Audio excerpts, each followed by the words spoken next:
Welcome to BRK news. ఈరోజు మనతో పాటు ఉన్నారు nutritionist and dietitian Abitha Chilukuri గారు. సో మేడంతో ఈరోజు మనం ఎందుకున్నామంటే చాలా మందికి ఒమేగా 3 ఫ్యాటీ యాసిడ్స్ చాలా వరకు అవసరం అని చెప్పేసి అంటా ఉంటారు. అసలు ఎందులో దొరుకుతుంది, అది మనకి ఎలా యూజ్ అవుతుంది, ఈ విషయాలను మేడం ద్వారా తెలుసుకుందాం. నమస్తే మేడం. నమస్తే. మేడం, ఒమేగా 3 ఫ్యాటీ యాసిడ్స్ మన బాడీకి, మన హెల్త్ కి చాలా వరకు పనిచేస్తుంది. సో ఇది వెయిట్ లో ఎక్కువగా దొరుకుతుందో కూడా చాలా మందికి తెలియదు. సో ఎలాంటి ఫుడ్స్ లో దొరుకుతుంది, అది మనకి ఎలా యూజ్ అవుతుంది? ఇప్పుడు ఒమేగా 3 ఫ్యాటీ యాసిడ్స్ అంటే poly unsaturated, mono unsaturated fatty acids కిందకి వస్తాయి. ఓకే. దాంట్లో మనకి 3 టైప్స్ ఉంటాయి మళ్ళీ. దాంట్లో EPA, eicosapentaenoic acid, DHA అని, docosahexaenoic acid, ALA, alpha linolenic acid, ఈ 3 టైప్స్‌గా ఉంటాయి మనకి దీంట్లో. ఓకే. ఇప్పుడు ఇవి మనకి ఎందుకు హెల్ప్ చేస్తాయంటే చాలా మందికి హార్ట్ డిసీజెస్, హార్ట్ ప్రాబ్లమ్స్ అనేవి ఎక్కువగా వస్తున్నాయి. హార్ట్ అటాక్స్ రావడం చిన్న మన ఏజ్‌లో. రీసెంట్ కూడా మనం చూస్తా ఉన్నాం. చాలా మంది అంటే డాన్స్ చేస్తూ కూడా చనిపోతున్న అవును. పరిస్థితి ఉంది. కొంతమంది కొన్ని హీరోలు కూడా మనం చూసాం రీసెంట్ గా. ఫిట్‌నెస్ లెవెల్స్ ఉన్నా కానీ వాళ్ళకి తొందరగా హార్ట్ డిసీజెస్ ఇవన్నీ ఎక్కువగా వస్తున్నాయి. అంటే మనకి వెయిన్స్‌లో కానీ ఇట్లా థ్రోంబోసైటోసిస్ రావడము, బ్లడ్ క్లాట్స్ రావడం, లేదంటే ఇప్పుడు బీపీ ఎక్కువగా ఉండడము, హై బీపీ. ఇప్పుడు మనకి చాలా మంది కొలెస్ట్రాల్ ఇష్యూస్ కూడా ఎక్కువగా ఉంటున్నాయి Okay. చాలా. ఇప్పుడు ట్రైగ్లిసరైడ్ లెవెల్స్ కావచ్చు, కొలెస్ట్రాల్ లెవెల్స్ కావచ్చు, bad cholesterol levels, LDL levels చాలా ఎక్కువగా ఉంటున్నాయి. ఓకే. ఇలాంటివన్నీ మనకి అవ్వకుండా ఉండాలి అంటే ఒమేగా 3 ఫ్యాటీ యాసిడ్స్ అనేవి మనకి చాలా ఇంపార్టెంట్. ఈ ఒమేగా 3 ఫ్యాటీ యాసిడ్స్ మనం తీసుకున్నప్పుడు మనకి ఏమవుతుందంటే ఈ హెచ్‌డిఎల్, హై డెన్సిటీ లైపోప్రోటీన్స్ అనేవి మనకి ఇంక్రీజ్ అవుతాయి. ఓకే. ఈ హెచ్‌డిఎల్ లెవెల్స్ ఇంక్రీజ్ అయినప్పుడు మనకి హార్ట్ డిసీజెస్ కానీ ఇవన్నీ రాకుండా చాలా ప్రొటెక్ట్ చేస్తుంది. ఓకే. అంతేకాకుండా చాలా మందికి ఇప్పుడు బ్రెస్ట్ క్యాన్సర్ చాలా కామన్ అయిపోయింది. Yes.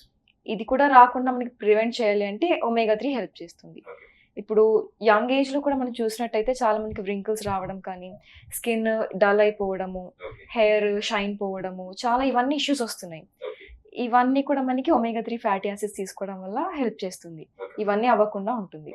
అంటే ఫుడ్ విషయానికి వస్తే, సో ఎలాంటి ఫుడ్ లో ఇది ఎక్కువ అంటే వెజ్ గానీ, నాన్ వెజ్ గానీ, at the same time fish లో కూడా ఎక్కువగా ఒమేగా 3 ఫ్యాటీ యాసిడ్ అవును. ఉన్నాయి అంటారు. సో ఫిష్ తింటే, రెగ్యులర్ గా ఫిష్ తింటే మనకు అది కరెక్ట్ గా డైజెషన్ అయ్యి కరెక్ట్ గా తీసుకోగలుగుతుంది. అవును. మనం ఫిష్ కూడా లైక్ ఇప్పుడు ఒమేగా 3 ఫ్యాటీ యాసిడ్స్ ఫిష్‌లో ఎక్కువ ఉంటాయి కాబట్టి, ఈ ఫిష్ ఆయిల్స్ కానీ, ఫిష్ కానీ ఎక్కువ తినడం వల్ల మనకి డెఫినిట్‌గా లెవెల్స్ అనేవి డౌన్ అవ్వకుండా ఉంటాయి. ఓకే. అంతేకాని మనము దాంతో పాటు ఏం తింటున్నాం కాంబినేషన్‌లో కూడా ఇంపార్టెంటే. ఓకే. ఇప్పుడు దానికి మనకు ఎక్కువ junk food, deep fried oily food, ఇట్లా ట్రాన్స్ ఫ్యాట్స్ అవన్నీ ఎక్కువ ఉన్న ఫుడ్ తింటున్నాం అనుకోండి, ఇది ఎంత తీసుకున్నా కానీ మనకి నెగెటివ్ ఎఫెక్ట్ వస్తుంది మళ్ళీ. ఓకే. అందుకనే మనము 2 బ్యాలెన్స్ చేసుకోవాలి.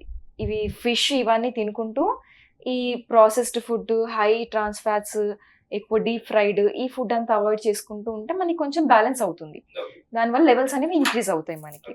ఈవెన్ ఎగ్ యోక్‌లో కూడా మనకి బాగానే ఉంటది. వెజిటేరియన్ సోర్సెస్ అంటే చాలా తక్కువగా ఉంటాయి. వాళ్ళకసలు చాలా కష్టం ఒమేగా 3 రావడం కాబట్టి, ఓకే. ఈ మనకి అక్రోట్‌లో కానీ, లేదా flax seeds, chia seeds, pumpkin seeds ఇవన్నిట్లో ఎక్కువగా ఉంటది. ఓకే. ఇవన్నీ జస్ట్ మనం ఒక టీ స్పూన్ తీసుకొని డ్రై రోస్ట్ చేసుకొని ఎవ్రీడే మార్నింగ్ కానీ, ఎప్పుడైనా వాళ్ళకి వీలున్నప్పుడు మిల్క్‌లో కలుపుకొని తాగడం కానీ, లేదా లడ్డు చేసుకొని తినడం కానీ, వితౌట్ షుగర్ యాడ్ చేసుకొని, ఇవన్నీ చేయడం వల్ల మనకి ఒమేగా 3 లెవెల్స్ అనేవి బాగా ఇంప్రూవ్ అవుతాయి. ఓకే. అంటే ఇప్పుడు నెక్స్ట్ వచ్చేసి మనకు సమ్మర్ వస్తా ఉంది. సమ్మర్ లో ఫిష్ ఎక్కువ తీసుకోవచ్చా? అవును. ఇప్పుడు మనకి వేడిగా ఉంటది కాబట్టి ఫిష్ ఎక్కువ తింటే వేడి చేస్తది అని చాలా మంది అంటూ Yes. ఉంటారు.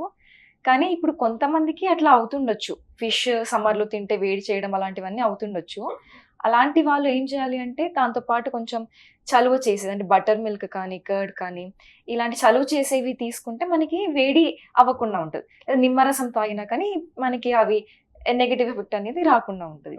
బేసికల్‌గా మనం ఫిష్ హై ప్రోటీన్ కాబట్టి అది మెటబాలిజంలో బ్రేక్ డౌన్ అయ్యేటప్పుడు హీట్ జనరేట్ అవుతది. ఓకే. దానికోసమని అలా వేడిగా అది అని అంటూ ఉంటారు. Madam, actually omega 3 fatty acids only ఒక హార్ట్ హెల్త్ కి కాకుండా మిగతా మన బాడీలో ఏ ఆర్గాన్స్ కి హెల్ప్ఫుల్ గా ఉంటుంది, మనం ఎలా యూజ్ అవుతుంది అది? ఇప్పుడు చాలా మందికి ఫ్యాటీ లివర్ ఇష్యూతో బాధపడుతున్నారు. Grade 1, grade 2 fatty liver issues ఇవన్నీ ఎక్కువగా వస్తున్నాయి. ఇట్లాంటి వాళ్ళకి కూడా ఒమేగా 3 ఫ్యాటీ యాసిడ్స్ తీసుకోవడం వల్ల లివర్ హెల్త్ అనేది స్పాయిల్ అవ్వకుండా ఉంటది. ఓకే. అంతేకాకుండా ఇప్పుడు ఇన్‌ఫ్లమేషన్ అనేది చాలా ఎక్కువైపోయింది. మనం తింటున్న ఫుడ్ వల్ల కావచ్చు, లేదా స్ట్రెస్ వల్ల, రకరకాల ఫ్యాక్టర్స్ వల్ల ఇన్‌ఫ్లమేషన్ ఎక్కువైపోతుంది మనకి. ఓకే. లైఫ్ స్టైల్ వల్ల కూడా అవుతుంది. ఈ ఇన్ఫ్లమేషన్ ని తగ్గించడానికి కూడా మనకి ఒమేగా 3 ఫ్యాటీ యాసిడ్స్ చాలా బాగా హెల్ప్ చేస్తాయి. ఓకే. ఈవెన్ ఇప్పుడు న్యూరో రిలేటెడ్ ఇష్యూస్ వస్తున్నాయి, అల్జైమర్స్ వస్తుంది, like brain issues, mental health issues, depression, ఇవన్నీ చాలా ఎక్కువగా వస్తున్నాయి ఈ మధ్యలో జనాలకి. ఇవన్నిటి నుంచి కూడా మళ్ళీ మనకి ప్రొటెక్షన్ కావాలి అంటే ఒమేగా 3 ఫ్యాటీ యాసిడ్స్ హెల్ప్ చేస్తుంది. ఇప్పుడు క్యాన్సర్, హార్ట్ హెల్త్ ఇవే కాకుండా ఓవరాల్గా మనకి వెల్బీయింగ్ కోసమని ఒమేగా 3 ఫ్యాటీ యాసిడ్స్ హెల్ప్ చేస్తుంది. నేను ఒమేగా 3 ఫ్యాటీ యాసిడ్స్ అన్ని ఫిష్‌ల్లో దొరకదు. అవును. సో ఎలాంటి ఫిష్‌లు మనం తింటే అది కరెక్ట్‌గా సమృద్ధిగా మనకు లభిస్తుంది? మనకి ఇప్పుడు ఆయిలీ ఫిష్ తింటే ఒమేగా 3 ఫ్యాటీ యాసిడ్స్ వాటిలో ఎక్కువ ఉంటుంది. ఆయిలీ ఫిష్ అంటే సాల్మన్, ట్యూనా, మళ్ళీ మ్యాక్రిల్ ఇవన్నిట్లో మనకి ఎక్కువగా ఉంటుంది ఓకే. ఆయిలీ ఫిష్‌లో. ఏవైనా ఆయిలీ ఫిష్ మనకి దొరికేది ఫిష్ మార్కెట్‌లో చూసుకొని మీరు లోకల్‌గా ఏదైనా నేమ్స్ అవి చూసుకొని తీసుకుంటే మనకి బాగా హెల్ప్ చేస్తుంది ఆయిలీ ఫిష్. ఓకే. ఎగ్‌లో కూడా మనకి ఒమేగా 3 కొంచెం బానే ఉంటుంది. మేడం మీరు చెప్పినట్టు ఈ మనకి ఏదైతే ఒమేగా 3 ఫిష్ నుంచి లభిస్తదో ఆయిల్‌ని మనం ఫేస్‌కి అప్లై చేస్తే స్కిన్ గ్లో అవుతదా? ఇప్పుడు మనం ఎంత ఎక్స్‌టర్నల్‌గా అది అప్లై చేసుకొని, ఎక్స్‌టర్నల్ ట్రీట్మెంట్స్ ఎంత తీసుకున్నా కానీ, అప్లై చేసుకున్న దానికన్నా ఫుడ్ ఇంటేక్ ఉంటేనే మనకి ఎక్కువ హెల్ప్ చేస్తది. ఇప్పుడు మనకి ఫ్యాటీ యాసిడ్స్ స్కిన్‌కి ఎంత ఇంపార్టెంట్ అంటే, స్కిన్ వ్రింకిల్ అవ్వకుండా, హైడ్రేషన్ లెవెల్స్ ఉండడానికి, లైక్ సెల్ స్ట్రక్చర్ మెయింటైన్ చేయడానికి మనకి గుడ్ ఫ్యాట్స్ అనేవి హెల్ప్ చేస్తాయి. ఓకే. అట్లా ఉన్నప్పుడు మనము ఇంటేక్ ప్రాపర్‌గా ఉంటేనే మనకి సెల్స్ కానీ, సెల్ బ్యారియర్, స్కిన్ హెల్త్ ఇవన్నీ మనకి బావుంటది. మనం ఎక్స్‌టర్నల్‌గా ఎంత అప్లై చేసుకున్నా internal nutrition is very important. Madam ఒకవేళ మనకి ఈ ఒమేగా 3 ఫ్యాటీ యాసిడ్స్ మనకు తగ్గాయంటే ఎలాంటి లక్షణాలు కనపడొచ్చు? అంటే ఇప్పుడు ఆర్థరైటిస్ ఉన్న వాళ్ళకి కూడా లైక్ ఇప్పుడు ఇన్‌ఫ్లమేషన్ అవన్నీ ఉంటాయి కదా! అవన్నీ ఉంటున్నాయంటే మనకు ఒమేగా 3 ఫ్యాటీ యాసిడ్స్ లేనట్టే. ఇప్పుడు ఆర్థరైటిస్ ఉన్నవాళ్ళు, లేదంటే ఇన్‌ఫ్లమేషన్ ఎక్కువగా ఉన్నవాళ్ళు, ఎలర్జీస్ ప్రోన్ అవుతున్నారు, ఓకే. స్కిన్ డ్రై అయిపోతుంది, డీహైడ్రేషన్ లెవెల్స్ ఉన్నాయి. ఇవన్నీ ఎక్కువగా ఉన్నప్పుడు మనకి తెలుస్తుందనమాట ఒమేగా 3. అంటే మనకి ఈవెన్ బ్లడ్ ప్రెషర్ ఎక్కువైపోతుంది. లిపిడ్ ప్రొఫైల్‌లో మనకి ట్రైగ్లిసరైడ్ లెవెల్స్, కొలెస్ట్రాల్ లెవెల్స్ ఇవన్నీ ఎక్కువైపోతాయి. ఓకే. ఇవన్నీ అవుతున్నాయంటే మనకి ఒమేగా 3 ఆబ్వియస్‌గా లేనట్టే కదా! ఓకే. ఉంటే అవన్నీ మనకి అట్లా నెగెటివ్ ఎఫెక్ట్స్ అనేవి ఉండయి దానికి. ఓకే. ఇవి మనకి తక్కువ ఉన్నాయి, హెచ్‌డీఎల్ లెవెల్ తక్కువ ఉంది, ఇవన్నీ అవుతున్న ఇష్యూస్ మనకి ఉన్నాయని తెలిస్తే డెఫినెట్‌గా ఒమేగా 3 తక్కువ ఉన్నట్టే అది. ఓకే. అంటే డైరెక్ట్‌గా ఒమేగా 3కి డైరెక్ట్‌గా ఒక టెస్ట్ మనం చేయించుకోలేమా? ఒమేగా 3 టెస్ట్ అంటే మనకి సింప్టమ్స్ బట్టి మనకి తెలుస్తుంది. ఓకే. ఓకే.